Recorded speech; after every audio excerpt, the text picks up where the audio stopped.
We invite in conversations. We're here to chat everything about getting resource reconnected to yourself, source, and others in the realm of relations, right? Relations to myself, to Summer, to all those around me, and within me. Number one. And so we always like to open it up with what's alive in you.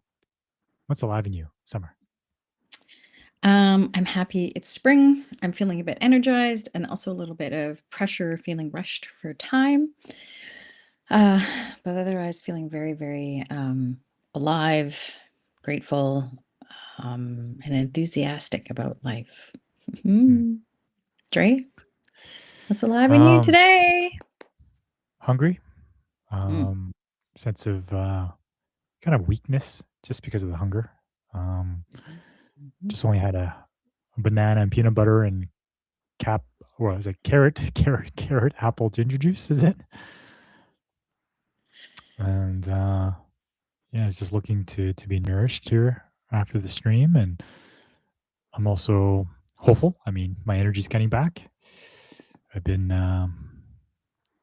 experiencing fatigue and brain fog and just some health issues here, and getting some insight and clarity on how to navigate it. So yeah, Yeah, sometimes scary, and then it's exciting when you get empowerment to figure out what's going on, isn't it? totally, totally. Hmm. Yeah, yeah, yeah. Hmm. So I got a way forward, and clarity is a big need of mine. It gives me a lot of um, ease and relaxation in my system. And so our topic here we want to open up with was inspired by our class last night, our conscious communication level 2 class that's been going on for 8 weeks now, and the last week is next Thursday. And yeah, the topic is the loyal soldier. Hmm. Right? What does that mean? It's a good question. Yeah. Right? How would you start that Um, off? well, I mean, we've talked about IFS, internal family parts, the saboteurs from Shirzad Shamin, and then introducing, because I think this kind of ties it all together, Bill Plotkin's book Soul Craft. He talks about the loyal soldier. So there's a lot of great soldiers out there fighting wars in all sorts of countries. And so within, so without. Where does conflict come from? Why are we always in conflict? And time back in Marshall Rosenberg's work, Speak Peace in a World of Conflict, What You Say Next Will Change Your World, he talks about having enemy images. What are enemy images? And like last night, we chose, because it's the eighth week, we had students choose the highest triggering family member that they can find. And why are people triggering for us? And as Carl Jung would say, those who most trigger us give us a very good idea of, oh, something going on in ourselves, right? Mhm. So, hello, Laura. Yeah, we're talking about conflict, the loyal soldier. And in our culture, of course, there are wars going on right now all over the world. We live in a war driven culture. And somewhere in our history, when we talk about generational patterns, I know my grandparents, my grandfather was in one of the wars. In fact, probably one of the wars that your parents was in, because I think he went to Vietnam. So I think my family was probably against yours at one point in time. And so the PTSD that soldiers come back from and the division, the disconnection that happens that's in real time, that's embedded in our emotional memory is really there. And so Bill Plotkin talks about the loyal inner soldier, which is sort of an overall term for all of our protective parts that arise when we do internal family systems, IFS, which is quite getting popular to recognize, oh, I have all these different voices with conflicting interests inside of me. Oh, and positive intelligence is such a awesome way. It was one of the best ways I found out about my own internal saboteurs. I've got a high controller, um, and also the gifts that they bring and how we get out of balance with them under stress. So, how can we become more resilient beings and retire our inner soldiers? And so there's something really quite remarkable about our culture and the psyche of the inner soldier that IFS, internal family systems, saboteurs from Shirzad Shamin and positive intelligence, and then Bill Plotkin talks about the loyal soldier. So curious how all of those, oh, and Marshall Rosenberg's enemy images, how they all tie together. And so juiciness about how we tie all those pieces together. Andre, that's what we're talking about. And actually, I didn't think it would be that much of an exciting topic, but I'm kind of pumped about it. So, Hmm. what would you Awesome. speak to that? Yeah, tying it into internal family systems, like you said, they're just another name for the protector parts, right? The ones that were formed in childhood to help you survive, and in positive intelligence, they're called saboteurs, right? And there's 9 saboteurs in addition to the judge. Well, I like to use the words of Bill Plotkin, and I have it in front of me here. Just share the context behind it and give him credit for this label. It's just another framework or way of orientation. Describe this part of us that has, um, really helped us get through the tough times. But as adults, they sometimes kind of get in the way of what we really want. Deeper levels of fulfillment, deeper levels of connection, and intimacy, and at times they come at a cost, right? Cost of like burnout, adrenal fatigue, cost of relationships. And so this is the bit from his book Soulcraft. The loyal soldier did, in fact, keep us safe enough in childhood. The problem is that the loyal soldier's strategies become bedrock to our survival and are defended to the death, even after the war is over. A superstitious belief system develops. The loyal soldier becomes convinced these particular strategies are absolutely necessary to protect our inner child, our emotional, central, playful, and vulnerable part. Like soldiers after wartime, our inner soldier finds it very difficult to believe that the war of childhood survival is over. He may even intentionally provoke new battles just to prove his point, right? Creating stories, creating enemy images, find myself in the same patterns of drama, right? Mm. So, what to do? It's neither Mhm. possible nor advisable to suppress or get rid of our protective patterns, saboteurs, or our loyal soldiers. Instead, it's useful to use the successful approach the Japanese took with their loyal soldiers when they returned from war. And so I want to bring this to a connection to a real true story of a man named Hiro Onida. And you may have come across him in personal development circles where this man stayed for at least 29 years after World War II, carrying out guerrilla warfare, believing that the war was still going on, where he was dropped off on an island in the Philippines. So this man was fighting for 29 years, even after World War II ended. And they were dropping leaflets saying that the war was over, signed by the general. He didn't believe it. There's a few people coming by telling him that, hey, the war is over. He didn't believe it, right? And before I kind of get to the part where he's actually welcomed home, I want to pass it on to you, to kind of like, yeah, add to that, or, you know, how do we kind of welcome it home, right? To kind of complete the circle. Yeah. Right. Well, how does that show in our personal lives? Right. We do it. There's inner child work is quite popular these days. The saboteur work is popular, inner family systems. And how do you tie the two together? How many of us fight the war of childhood, all the beliefs that we have, we're not lovable, whatever, and how long do we keep fighting them in adulthood? And so I think some of our grandparents and things probably fought that same fight their entire lives.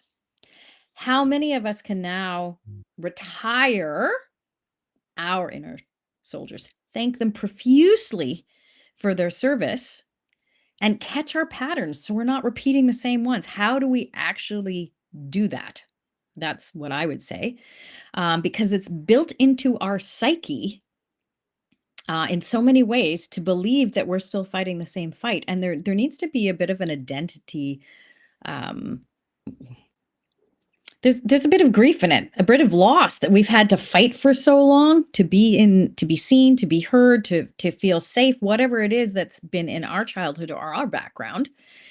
And when we're shame of how we are or how we respond, it keeps repeating the same patterns. Mm. And so I know what shows up in our groups and things like that, because we have a lot of healers, people who've done a lot of inner work, and they're like, well, I've done so much work. Like I should be over this by now. And then they find themselves in depression or burnout, and they're like, well, what's wrong with me? And there's nothing wrong with you. There's actually this very enculturalized, embedded war that we have with ourselves. We're always judging ourselves and our own reactions and our own responses, and we should be happy and we should be all of these things. And all these coaches that may or not be telling you more about their personal lives and their stories and not being completely authentic of what's going on inside of them. People are always searching outside of themselves, and they won't tell you the inner response they have to certain people. For example, this person looks successful. I'm going to judge myself. I'm going to be jealous, but I'm not going to tell anybody that because, oh my God, other people will probably judge me. So, how do we start being human? Again, this goes back to some of our other conversations. Why do we believe the world is against us and other people are against us? And near family members, right? Triggers. Everyone's always, oh, I hate my father-in-law or my mother-in-law or my niece or my brother or my sister. There's a lot of estrangement going on. So our saboteurs, our voices in our head go, well, they're this way and that way, and we'll give all sorts of explanations as to why we can't love them, why we choose not to, why we choose to keep creating war instead of peace. And that's Marshall Rosenberg's book, Speak Peace in a World of Conflict. What you say next will change your world. It really does. But the first person you speak to is not the people you have an issue with. It's your internal response, the war inside of you that happens. Do you start to sweat and shake when your father walks in the room? How do we get honest with what's going on and what's actually alive in us? And it's never what we think it is. Our mind likes to create all sorts of stories that we project onto other people. But when we start to notice that our body's actually a conduit to source and it's purely energetic, and all the stories we make up in our head about what's going on in our body, and in our culture, it's mostly fear based. Everything's fear based. We're a fear based, war driven culture, North American, Western culture. Like, do we want to stay living like that?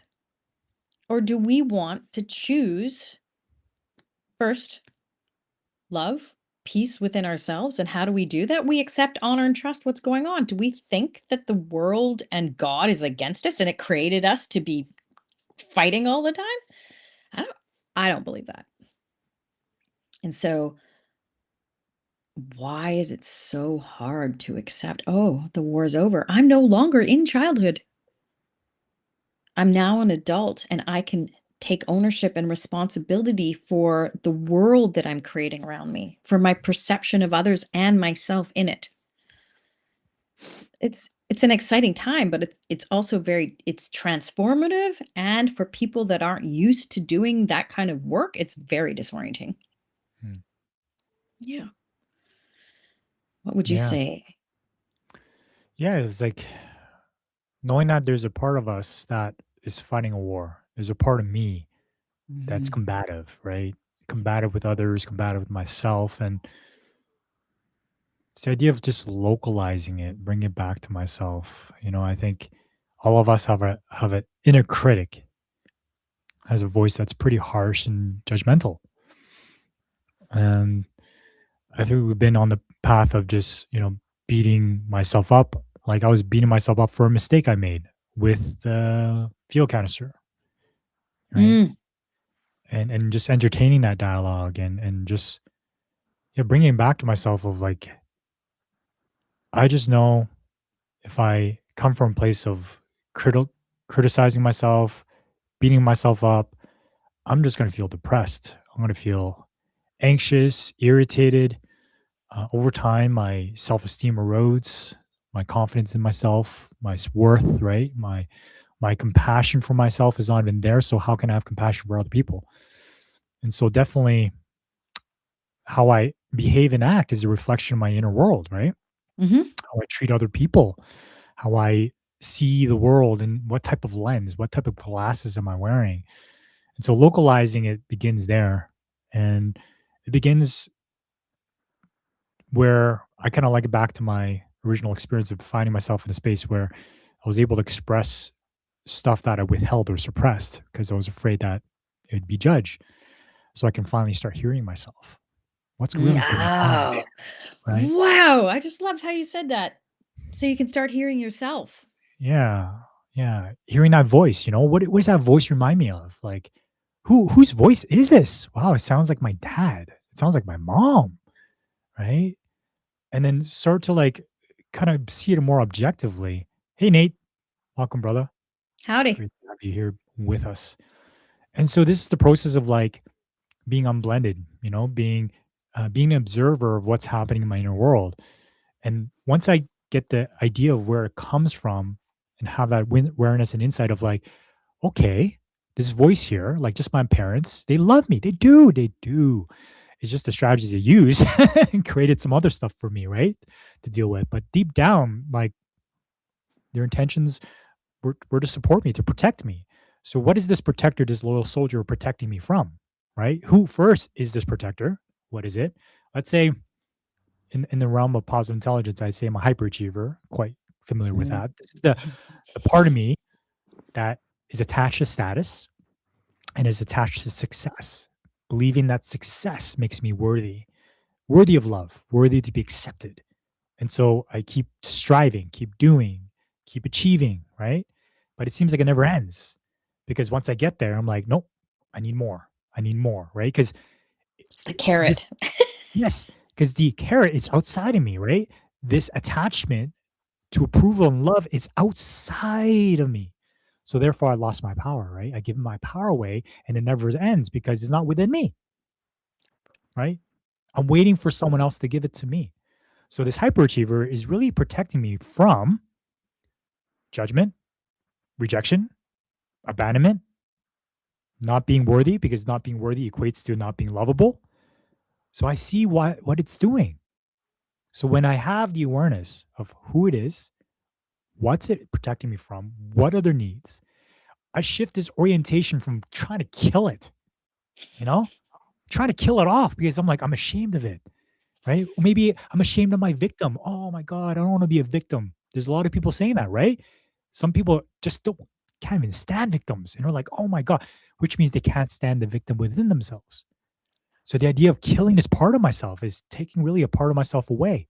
But if I can appreciate what it's trying to serve, a beautiful need, I'd shift my energy from this place of like judgment, from a place of understanding and grace and compassion, right? So I start, waving the white flag, putting down the arms, right, of the war that's happening within me. So how am I interacting with myself on a day to day, especially when no one's watching? And hey, I still got judgmental voices. It's not to say that I'm here to get rid of them completely. I realize doing this work, they're going to be there. It's the question of whether I'm going to entertain them or not. And what is it the voice protecting me from and caring for that, right? So building it off, it's like kind of localizing it to myself of like, honoring and understanding this loyal soldier, this protector part of myself. Because either way is either let it run me into the ground or kill that part of myself and pay the consequences of that. Isn't there a third option? Their option is to be with it Hmm. Right. without having to Yeah. fix it, right? Get Yeah. rid of No it. fixing. Get ridding. No, no. It's probably here for a pretty good reason. Um, Following that, I love how you say that because, right, all those saboteurs that Shazad Shamin talks about, the hyperachiever, one of your highest ones. Um, as we get in contact with that, we also recognize because a lot of people, well, I don't feel safe with that person. I don't feel safe. People look for safety outside of themselves too. When there's this raging war going on, and every time they make a slight mistake, they're like, "Oh, I'm so stupid, and I'm an idiot, and I did this wrong." And people, I have 3 or 4 women right now that are burnout, adrenal fatigue. They're like, "Why can't I keep going? And what's wrong with me? And I should know this by now. I've done all this healing work and I've done all of this stuff. What is wrong with me?" Flag, flag, flag. Like just beating themselves up. And I say to them, "You know what? There's actually nothing wrong with you. This is an intelligent nervous system response to a war that's been going on forever. Do more, have more, be the caregiver, and don't stop and don't ask for what you need. You need to be the person in charge of all of that." And the body is now saying, "Oh, please, could you wave the white flag on me and uh, tell me the war's over, please?" And one of the coolest things that happened in one of the sessions was one of the ladies, "Well, I've been depressed for so long." And I'm like, "Yeah, but what you really need is deep rest from all the going and the doing and the expectations of others that we put on ourselves, and listen to the nervous system." And as we start to, like you said, be with the inner soldier, those parts, whatever we find in IFS and internal family systems, is that we can meet any part of ourselves. Panic, anxiety, huge, massive things. People are like, "Oh my God." But when we can breathe and observe anything that comes our way and meet anything inside of ourselves, the worst dreams, the images, the dark, whatever we think these things are, demons, entities, spirits, whatever. It's all energy. It's just energy. We're just applying different ideals or labels. Is it a good energy or a bad energy? You know what? Energy responds to the same universal laws. Doesn't matter if it's a negative energy or a positive energy. It all circulates all the same way, and it runs through our body conduit. And once we know how energy moves through us and that it's continually transforming and we actually believe it's life giving, we can handle anything. I'm safe. I'm safe inside myself. My safety is here. My safety is here. And even a great example is Marshall Rosenberg. He used to go into prisons, warring factions of Iran and Iraq. He would go into the tribes of Africa that were killing each other's children. And then they would start working with each other, building schools, because he didn't come from the mind frame that people are against each other. Someone's right and someone's wrong. No, no, no. We're all human here. Why don't we open ourselves up to what's really human? Because it's a little scary, it's vulnerable, and we haven't been taught that, but we long for it. It's something we thirst for. And once we have a taste of it, it's like, oh, there's no going back. We want to retire the conflict, the soldiers. We want to be able to love because we're a loving species. But the first step is like, maybe there's nothing wrong with me. Maybe this fear that someone outside of me, my parents, well, if you don't get good enough grades, or a doctor, you're going to die soon, or all the people that social media, you get past a certain age and all of your body's going to start to fall apart and all of this stuff. What do we want to listen to? How do we want to program ourselves? If any message out there tells us there's something wrong with us, that we need to fight against something, I know my spidey senses goes up. Kind of pisses me off, actually. Everyone that encourages us to keep reliving the war we have within and also in our world. We don't need to do it anymore. We could say, hey, white flag, war's over. But the recognition that we're in a war constantly, the awareness needs to start somewhere. Yeah, yeah. It starts with each and every one of us, right? And just acknowledging that it's challenging, right? I mean, I'm swimming in the soup and breathing the air of a domination paradigm that I'm in, right? Everything around me is you know, driven by, domination, competition, not down for competition, but where is it coming from, right? Um, Even like video games, and movies, like it's quite violent, right? And just being desensitized to that. And so, um, it's not to say like protection and knowing how to defend yourself is not bad. Like have that for sure, cultivate that quality. It's just knowing when to use that, and how often am I at war with myself and others, and entertaining the stories that I make up about someone, creating enemy images, and creating separation and aggression towards this person.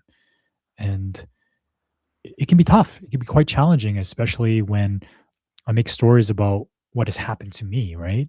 And past experiences. So it takes a lot of practice and finding yourself in spaces where you can start just being present with what's going on within yourself and seeing that model with someone else to start cultivating this spirit of compassion. Um, and start small, right? We're not talking about blowing the casket and dumping the elephant here. Um, start small. If I had a history of not sharing openly and vulnerably and suppressing all the things just to protect myself, because my experience is that when I was been truthful, it's burned me or it's been used against me.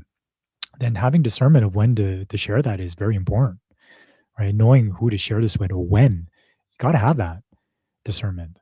There's some people that it's not safe with to share, and there's some people that have the skill and presence because they've done their own work to be able to hold that with you, so that you can see yourself more clearly. Begin to cultivate more compassion because you're receiving compassion on the other end, right?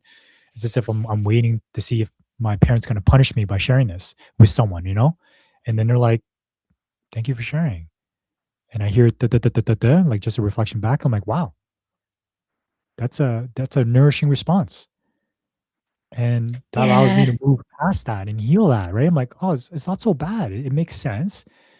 And this other human being beside me is okay with holding that, not shaming me, not judging me, not trying to fix me. It moves mountains, right? There's like layers to this.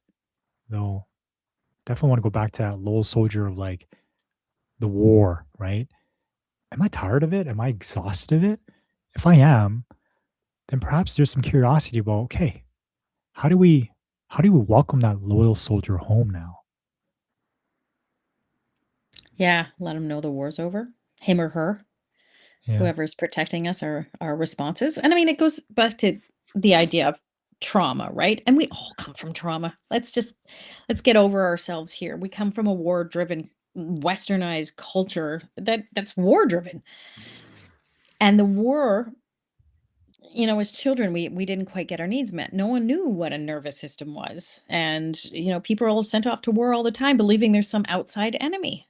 It's actually right in here. If you don't believe there's any enemies out there because you aren't afraid of what's in here, you don't see another man as your enemy. It just doesn't exist.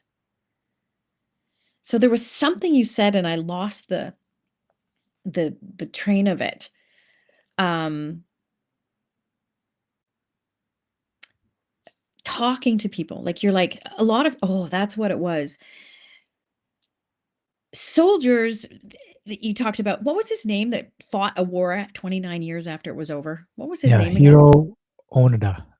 Yeah. Oneida, yeah. Um, People will actually pick fights. You've probably seen that in some of your relationships. They'll like pick them over and over again, even if it's peaceful. There's this urge, this obsession. No one can believe, oh, maybe it can be peaceful. It's uncomfortable. It's not familiar, so I have to keep recreating the same things over and over again. And so again, it comes down to, what's presence feel like? How can I sit with myself without trying to jump out of my skin and be uncomfortable and believe all these things about myself that it's dangerous to be in my own body? Panic attacks, anxiety, that's what it is. It's the mind's racing in fear about something that hasn't been integrated and felt fully in the body. I've worked with so many people. They put themselves on drugs so they don't have to feel in their body. People with massive panic attacks that have landed planes and had paramedics come to take them off of it. As long as you can be present with yourself and stand in front of that other part of yourself, whatever's coming up in your body, breathe through it. Our nervous system is highly intelligent. Why can children go from a panic attack and be fine and go play on a playground the next minute? Why do deers get suddenly frightened and then they shake it off and then they're good and they go leaping into the forest again? Is somehow our Homo sapien nervous system malfunctioned somehow? No, it's highly intelligent. There's nothing wrong with our nervous systems. It's the way we think it's wrong. We need to live in our body. That's where that term is coming from. Empowerment, to be empowered in the body. Embodied means in the body. Enslavement means to be enslaved, and meant means in the mind. We are so enslaved to so many mental, emotional, and spiritual programs in our head. And the only way we can start seeing the programs is to be honest about what we're noticing in the moment and hear from other people so we can see the reflection of our own humanity in the other. It is the most juiciest, yummiest thing that I love doing every day of my life. And it gives me so much energy to do it. People think they need to go to naturopaths and have, certain supplements and all of these things. All again, everything from the outside because there's something wrong with my body. No. Our nervous systems are wired like the mycelium underneath the earth. There's a divine intelligence that connects us all. That 100th monkey rule, someone has a potato and they dip it in the salt water and the monkeys are eating it and think it's freaking delicious. And someone on the other side of, I don't know, Paraguay, Uruguay, wherever, say monkey, they're not in the same proximity physically, but they're learning through the consciousness at the same rate and level. We do that too. Unless, like, I might say that monkeys might be more evolved than we are. Yes. I don't know if they go on shooting rampages and blow each other up, but anyways. Yeah, we're much Those more are- complicated. There's much more layers to deal with. Well, I agree and I disagree because I think it's actually pretty freaking simple when you get back down to it. We make it complicated. The process is simple, but we, as in the human nature, makes it complicated, right? Well, because of all the stories Yeah, that's what I'm referring to. Is we're complicated. The process is simple. It's easy. It sounds easy on paper, a book, but like Ram Dass says, spend a week with your family. If you think you're enlightened, spend a week with your family, right? So If you're what? Sorry? Then if speak you up. think you're enlightened, spend a week Oh. with your family. Yeah. Huh. And just to give each other grace, like not to pretend to be like more spiritual than I am, or to pretend to be God, right? Pretend to be some advanced being. For me, my judgment is like I'm spiritually bypassing, like just like oneness all the time, and nothing phases me, and I'm gonna ignore all that and just force positivity. Like I'm not really being honest. I'm not being with the parts of me that are angry or irritated or annoyed or stressed, and create space for those parts of myself. And there's a fear. There's a fear of like, oh, am I gonna lose myself in that? Am I True, gonna yeah. destroy what I've created? Is it gonna affect how I make money and produce if I allow myself to feel these feelings, which I've pushed away for 30 plus years? It's scary. It's fearful, especially when I haven't traversed that territory before, and not knowing how to be in touch with it because it's new. Just even being in touch with my anger, if I've been brought up and saying that anger is bad, you got to be nice, you got to be polite. It's as if that anger is just stuffed away, and there's like layers and layers to go through to be able to be in contact with anger in a healthy way, right? And it might not be healthy when I get in touch with it, and that's okay. That's part of me experiencing the full spectrum of my anger, to know when it's like passive aggressive or when it's aggressive, to know how I can be assertive and create this healthy, sacred anger. And I'm still working on that. I can read it all I want, listen to podcasts, learn about it, but not until I'm in situations where are triggering, that I get tested, right? That the muscle gets to be flexed here.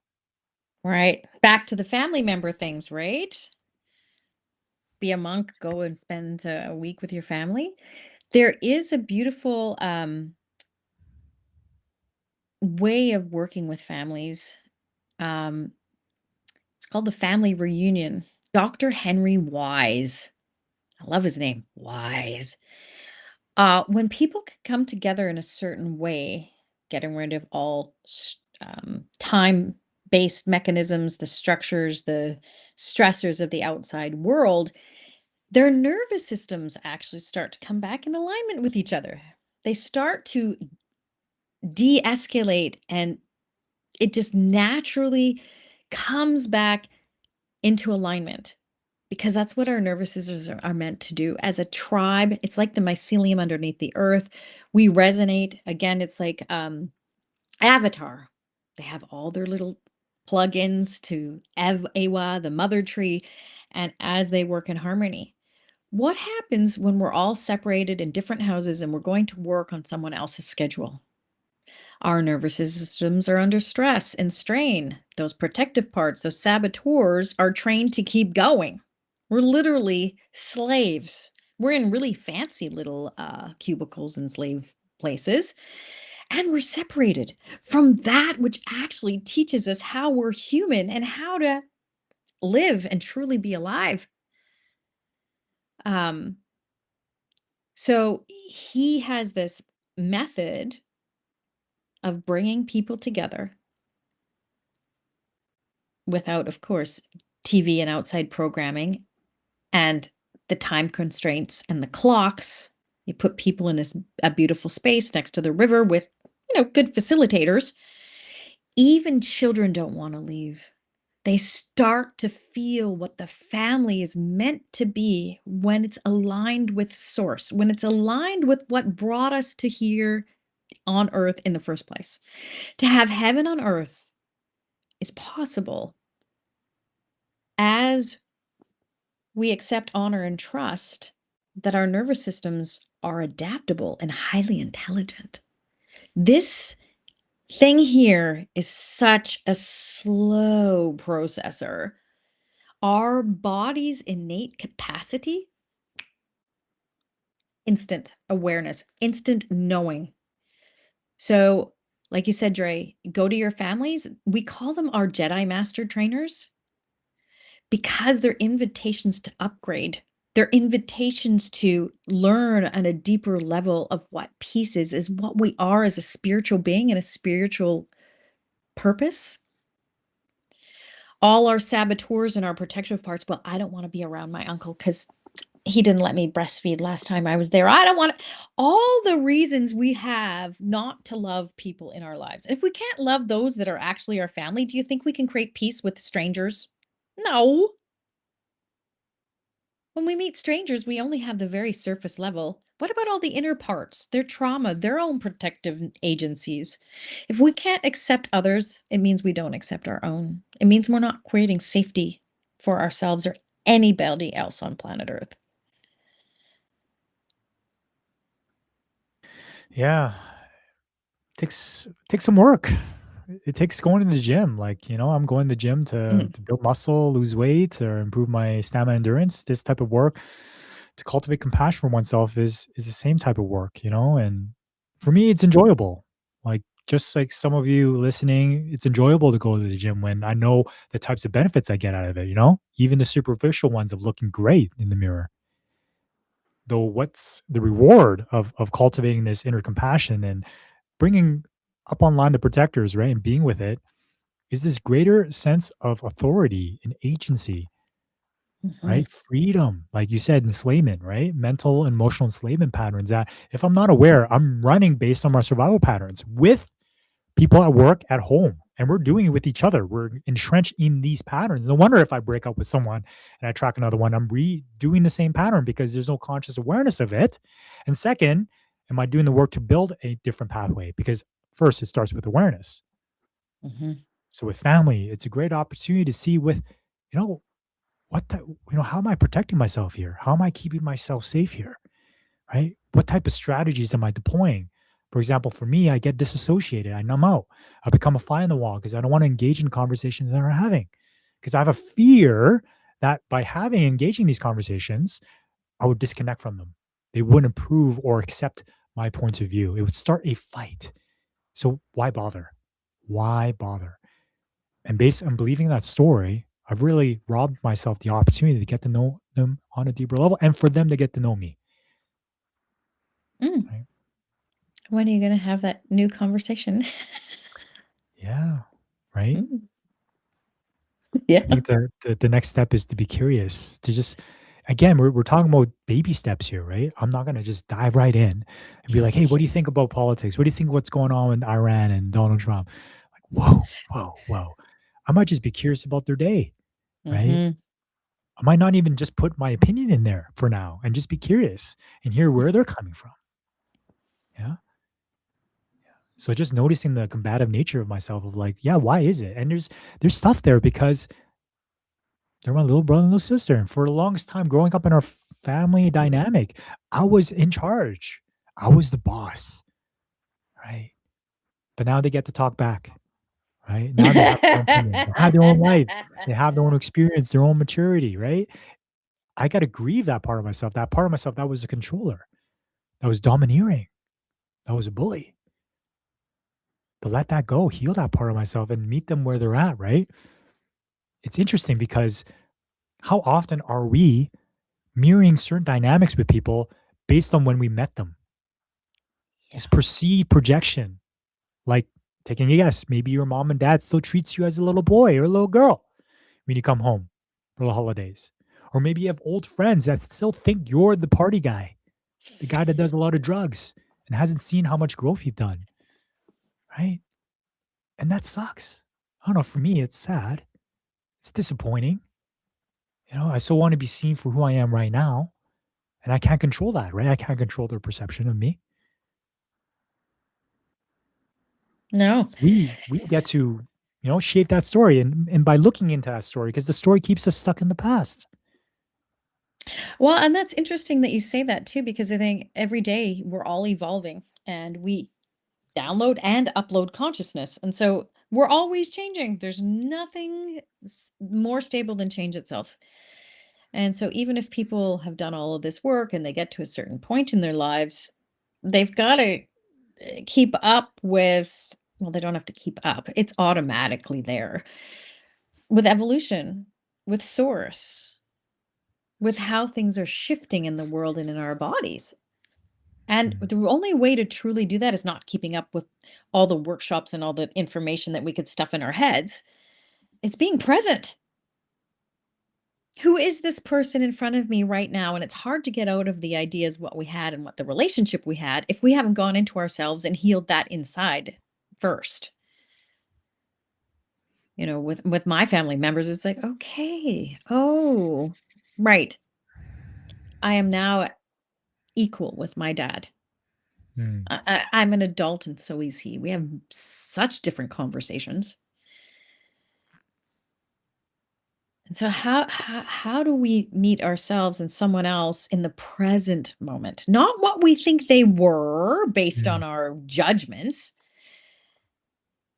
Well, I mean, how it's like, oh, what am I feeling in my body when I'm around this person? What is showing up in here? Not making up stories about what I think is going on here, but really breathing into what I notice. And then what do we do with it? Most people think they have to do a breathing practice or do something to manage it or regulate it. No, no, no. The energy's speaking. You breathe into the energy. We call it inside out. You know what? Just like Einstein says, all energy cannot be created or destroyed, only transformed, and it's always doing it for you. You simply go, "Oh, hey, anxiety, can you give me an image? Like, can you transform to another form of energy for me?" You know what? It does it in 2 seconds flat, as long as you don't have a preconceived idea of what it's supposed to be. Divine intelligence is extremely clever. It teaches you by metaphor. Anita Majani, who wrote the book Dying to Be Me, she was in the hospital with cancer, about to die. Her divine intelligence came in, let her know her perception of reality, of what her father thought was her her father thought she was, or what she thought wasn't true. She was invited then to come back to Earth or leave the plane. She woke up in the hospital without cancer. Mm. Our bodies speak. We haven't been taught how to listen, and it's way simpler. You just tap into the energy, the pure energetic experience to find your inner resonant truth. It's easier than you can ever imagine possible. You be with it. Sensations, body movement, twinges, thoughts, all sorts of things come up, memories. And as long as you don't judge it, as long as you're not using this processor to take charge of this, we switch it around. This divine intelligence, where our DNA, where our soul lives, starts to be the leader and not this. Life is so much better. Mhm. So going back to that energy, you've got anxiety, you've got twinges, you've got heart palpitations, you breathe into it. You don't try to make it stop. You don't try to regulate it. You don't try to manage it. You listen to it. So many people are busy trying to tell God what to do. Oh, please, God, give me this, this, and this, instead of listening what God wants for them, the creator, the source, whatever you want to call the divine energy that leaves our body when our heart stops. There's an energy there. We need to remember how to listen, and it is a remembering. Our nervous system is intelligent. We don't need to go to war with it. We need to start listening and following what it says, and then life's a lot easier. That's when we get to these amazing outcomes. There's spontaneity. There's ease in our life. Yeah. Mm. I didn't Mm. realize I'd really love this conversation. Mm. Yeah. It's Yeah. passion. I can feel Yeah. it. Yeah. Yeah. You said a few things there, like just really landed for me, And the first piece is like, stories, stories, stories, right? And it's like, man, realizing these are wartime stories, that put me into battle and enemy images that I project on other people, right? And just the realization of that, like, okay, are these stories serving me or not? And this piece of like, every problem is something that I haven't yet integrated within myself. Mhm. What am I dealing with or resisting is an opportunity for integration, and like, why am I not speaking truth to my partner, right? Why am I afraid of raising my fees for my courses? Let's explore that. Let's be with it. Where does that come from? You know, my fear for swimming, I'm on the spot here, right? Because I don't know how to swim, but I have these stories of like, oh, am I going to drown? Right. And that hasn't been integrated for me yet. What if I just jump into the deep end and then realize, wait a minute, I'm good. There goes that fear, right? The fear has been integrated. But I create rationalizations, right? I'm in a story that if I go swim in a deep end, I'm just going to sink and drown. And so I think my rationalization is protecting me from that fear, but it's not. It's not protecting me. It's guarding and protecting the fear within me so it doesn't integrate, Yeah. right? It keeps it at bay. The energy is stuck.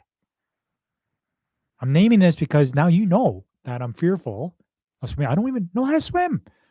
And I'm still scared of this fear of drowning. And I'm saying this because I desire for that to be integrated, right? Maybe we'll jump in the Maybe deep we end here soon. yeah, we get to go to the ocean I'm and gonna come talk to diving that one day. lifeguard and be like, "Hey, I don't know how to swim, but you're ready to save me here in case I just sink." Yeah, I mean, dive into Maybe, the deep end and then make uh, sure you've got people there if yeah, yeah. You know something what I gotta do is happens that just you got your back. Yeah. yeah, ease into it, right? It's just going to ease into it. Maybe putting floaties on and start paddling into the deep end. Just getting Yeah. used to just being around in the deep end and reorienting myself with that fear, right? Yeah. I mean, I believe that is the key right there. How do we master fear? And who is it? Mark Twain said that. Courage is not the uh, absence of fear, it's the mastery of it. That Mm, was his saying. That's Mark yeah. Twain. We master fear. There's so many, We very act few with fear. people. What's that? To master fear, we act with fear. We Act with it? act. Yeah. I I mean, even though I feel fearful, I still act, oh right? yeah, Courage. 100%. Dive Courage right in the is what deep end, man. transmutes that fear. Tracy, Hey, Tracy. hello. Mwah, Oh, mwah, so mwah. happy for you to be here and hear from you. Yeah. Love What to is she hear a saying? comment here. Uh, Reminds me of the part of our prayer Chris taught me. My Creator, I surrender myself to Thee, to build with me and do with me as though will I Will. ask you to relieve me of the bondage of self, so I may better do Thy will. Remove from me my difficulties, that victory over them may bear witness to those you would have me help, if they have power. The love and the way of life may I do the way always. Yes, I May I recall your prayer that do you thy shared. will. Yeah, do Yes, thy. may I do thy Yeah. will. Thank you for sharing. Mm, Mhm. And sometimes great thy prayer. will doesn't make any sense, does it, Tracy? Especially when we lose people we love. Thy will does not make any sense up here. Right. Mm. Yeah, acting anyways, right? Despite the fear. Mhm. And the Yeah. grief and the loss too. Mm, That's one of the things you said, right?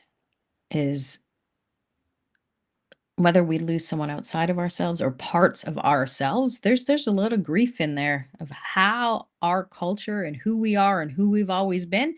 We've got to be mm. willing to upgrade, to shift to another way of being, no matter Yeah. what. All culture doesn't create space for grief or mourning. Like growing up, how was mourning? It was non-existent. Growing up, zilch. Any sadness was stoicness. I just recall one time my dad cried. It was when his Mm, dad passed away and her mom passed away. I remember that so vividly. It was shocking. It shook my system to see them cry. I was so afraid because I thought they mm, were just so strong, right? And I see myself in funerals like just stoic. And I know I have this deep well of sadness within me. And I realizing that, mourning and grief is love's last gift, that they're on the same spectrum of celebration and joy. They're like both sides of the same coin. And we so emphasize on celebration and joy and happiness, right? The culture just tears toward that. But then what about the other side? How do we celebrate grief? How do we celebrate mourning? It reminds me of like, in Africa, someone is having funeral, they celebrate. They celebrate it. Remember the movie Black Panther, the second I one where love they're that just movie. dancing, right? When the king, T'Challa, passed away, like how do we bring that in? Because that is a healthy range of emotion. It's there in me. But then nothing teaches me how to transmute it, be with it, right?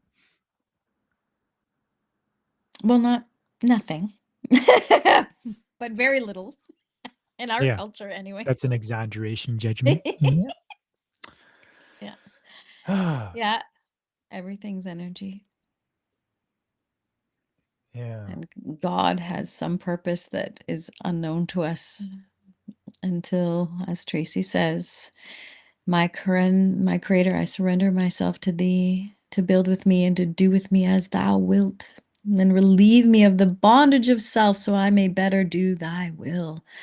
That's the surrender. That's even diving into the deep end, like you said. And I don't believe going with floaties, you know? No extra You don't safety, believe in like, going on floating? no.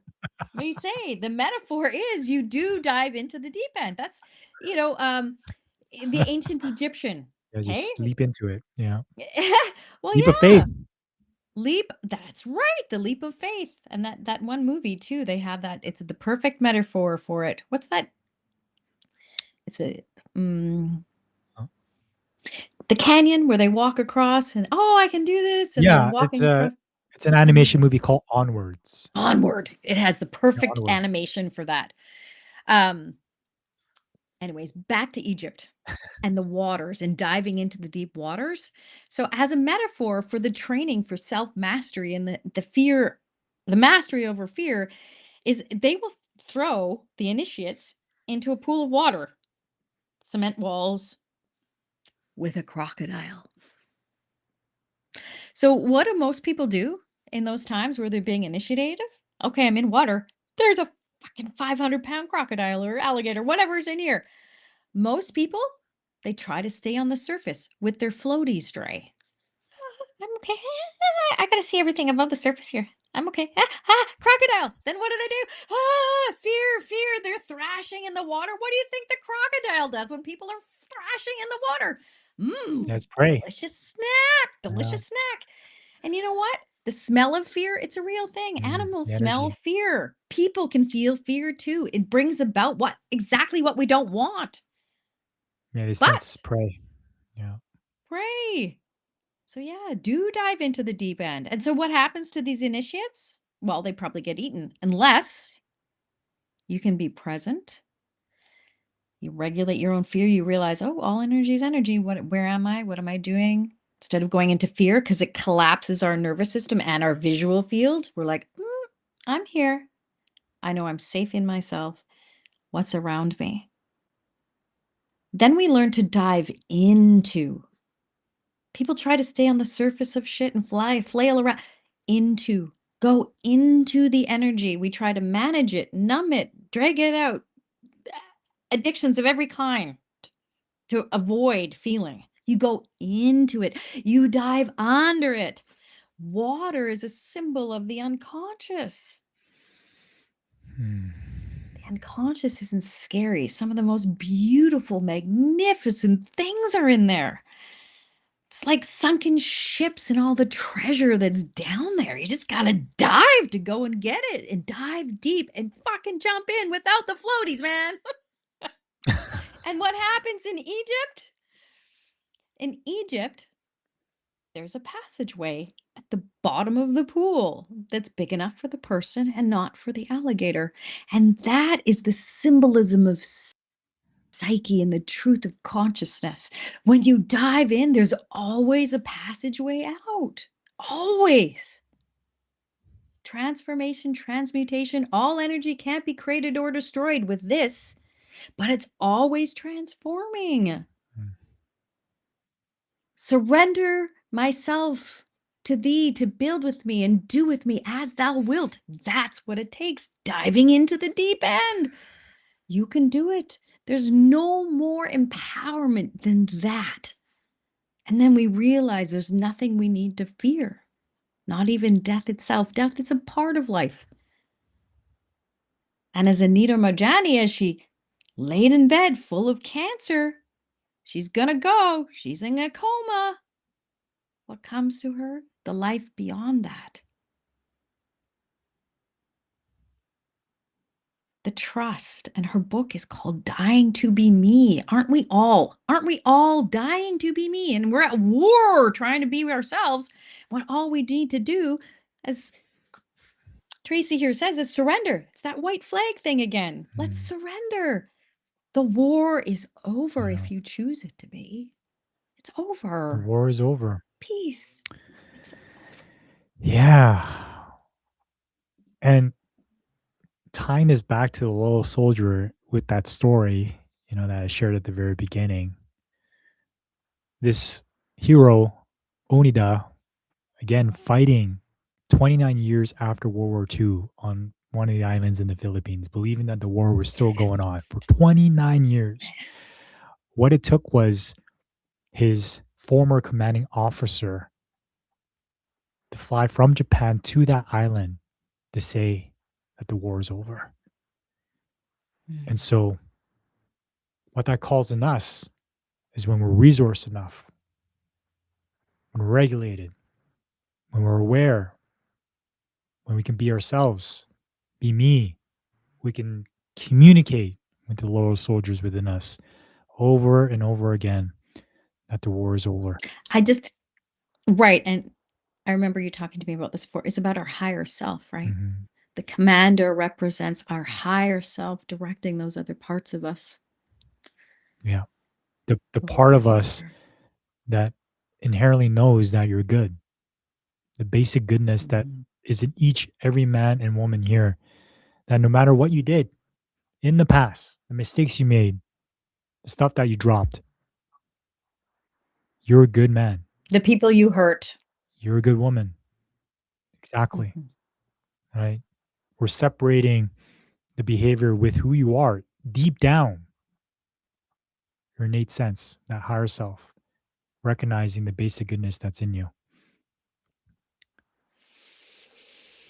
And imagine that, eh? Life force. Exactly. Imagine how we can speak to ourselves in that way. And trust. It reminds me going back to that scene with Luke in Star Wars, blowing up the Death Star. The Death Star represents all our dark, negative thoughts, the enemy images, all of those things. And Obi-Wan Kenobi comes and says, trust the Force, Luke. Trust. And he's got these man-made lenses, these things that represent all the programs that we've been trained. He's like, no, trust the Force. And he moves it, and then he knows. Wow. We know. The movie and the messages, isn't it? The Force, man. It's all in Star Wars, right? It's there. And in Avatar, like The movies tell us. the hair That's right. connected, right? Our hair full of energy and life force. Like Avatar, yeah. Beautiful. Yeah. Okay. All right. Well, Woo, wrapping it we're up. gonna wrap it up today. here, and we're gonna share that we have our Ultimate Relationship event. It's a 2-day virtual event. It's free, Monday, Tuesday, coming up here right after the weekend, 3 hours each evening. It's for couples. If that interests you, you want more information, send us a DM. It is also for singles that want to prepare mindfully for the next relationship, entrepreneurs, people who think it's outside the box, who know that they can be responsible for creating an entirely new world. Yeah. So catch us again next Friday. Bye, everybody. Yes, on our Facebook group, Relational Wisdom School, and or YouTube channel, Relational Wisdom Community. All right. Bye, everybody.